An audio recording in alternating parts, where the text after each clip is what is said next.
여러분 안녕하십니까? 9월 14일 화요일 이룸경제뉴스의 김은수입니다.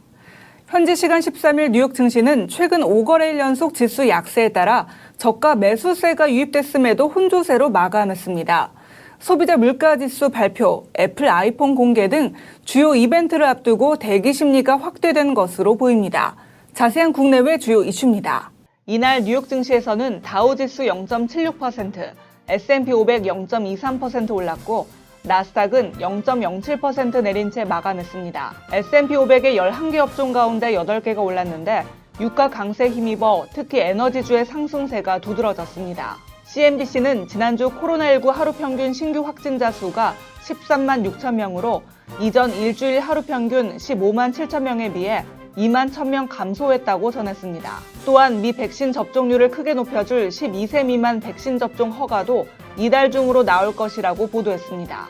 조 바이든 미국 대통령의 3조 5천억 달러 예산 패키지 통과 가능성이 예상되는 가운데 법인 세율을 21%에서 26.5%로 인상하는 방안이 포함될 것으로 보입니다. 이날 주요 기술주인 빵 종목은 엇갈린 흐름을 보였습니다.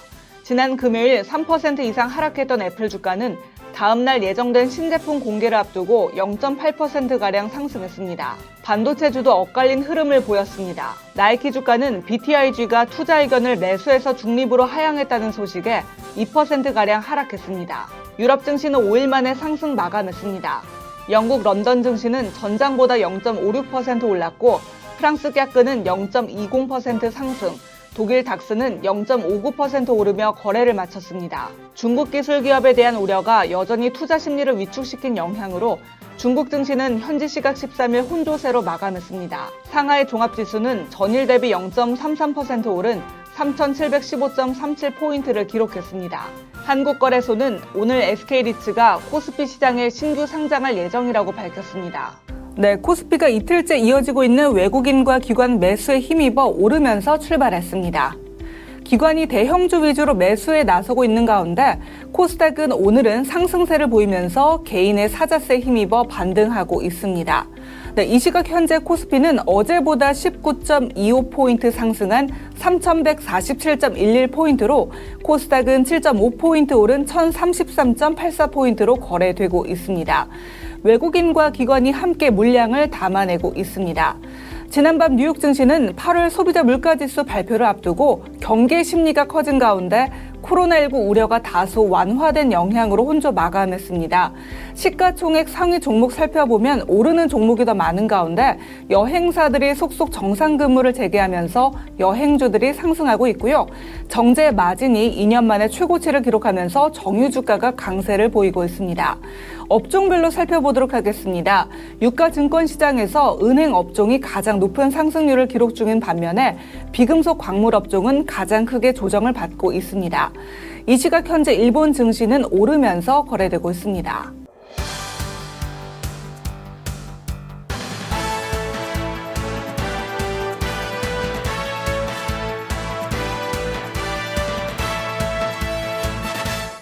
오늘은 최근 이슈의 흐름을 살펴보는 핫이슈 키워드 시간입니다. 인터넷과 SNS를 뜨겁게 달군 키워드 함께 보시죠. 먼저 이번 주 1차 접종 70%입니다.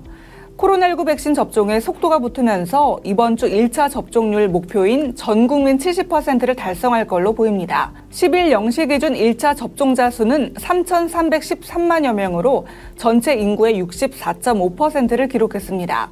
이 추세라면 추석 전 3,600만 명이 가능해 보입니다. 물론 델타 변이와 싸우기 위해서는 2차 접종을 더 서둘러야 하는데요. 2차 접종률은 대부분 60% 이상인 유럽 선진국들과 달리 우리는 40%에도 미치지 못하고 있는데요.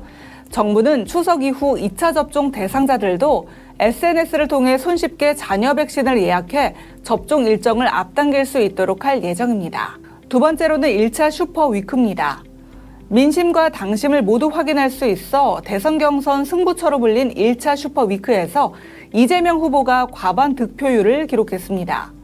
이재명 후보는 51.1%의 득표율을 얻었는데요. 지난 충청과 대구 지역 경선과 강원 지역 선거인단, 일반 국민선거인단 투표에서 연이어 과반 1위를 차지해 파죽의 5연승을 달성했습니다. 의원직 사퇴까지 선언하면서 배수진을 쳤던 이낙연 후보는 31.5%로 2위를 기록했는데요. 이번 결과로 이재명 후보의 대세론이 굳어지고 있다는 평가 속에 이낙연 후보는 1위와 누적 득표율 차가 줄어들었다며 역전의 희망을 놓지 않았습니다. 민주당 경선 후보들은 추석 연휴 숨을 고른 뒤 호남과 제주, 경남에서 순회 경선을 이어갑니다.